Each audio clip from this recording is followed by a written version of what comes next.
మహామంత్రంలోని 13వ శ్లోకం. రుద్రో బహుశిరా బభ్రుర్ విశ్వయోనిష్ శుచిశ్రవాః అమృతశ్ శాశ్వత స్థాణుర్ వరారోహో మహాతపాః. రుద్రో బహుశిరా బభ్రుర్ విశ్వయోనిష్ శుచిశ్రవాః అమృతశాశ్వతస్థాణుర్ వరారోహో మహాతపాః. మహామంత్రంలోని 14వ శ్లోకం. సర్వగస్ సర్వవిద్భానుర్ విశ్వక్సేనో జనార్దనః వేదో వేదవిదవ్యంగో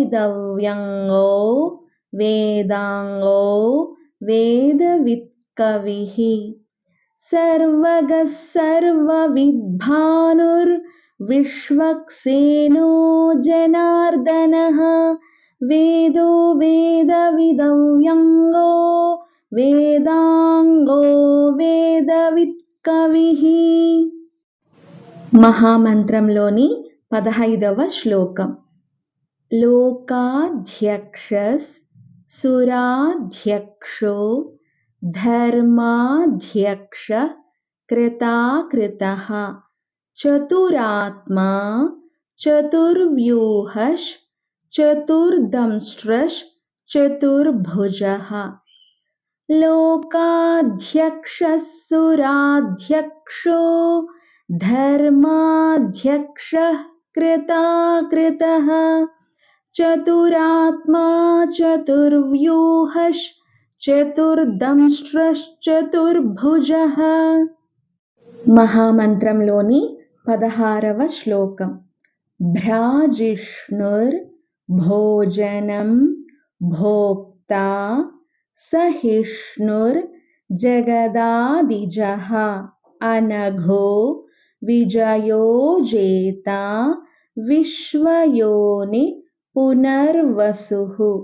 భ్రాజిష్ణుర్భోజనం భోక్తా సహిష్ణుర్జగదాదిజః అనఘో విజయో జేతా విశ్వయోనిః పునర్వసుః.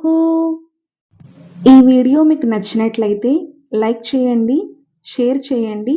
ఇంతవరకు మన ఛానల్ని సబ్స్క్రైబ్ చేసుకోకపోతే సబ్స్క్రైబ్ చేసుకోండి.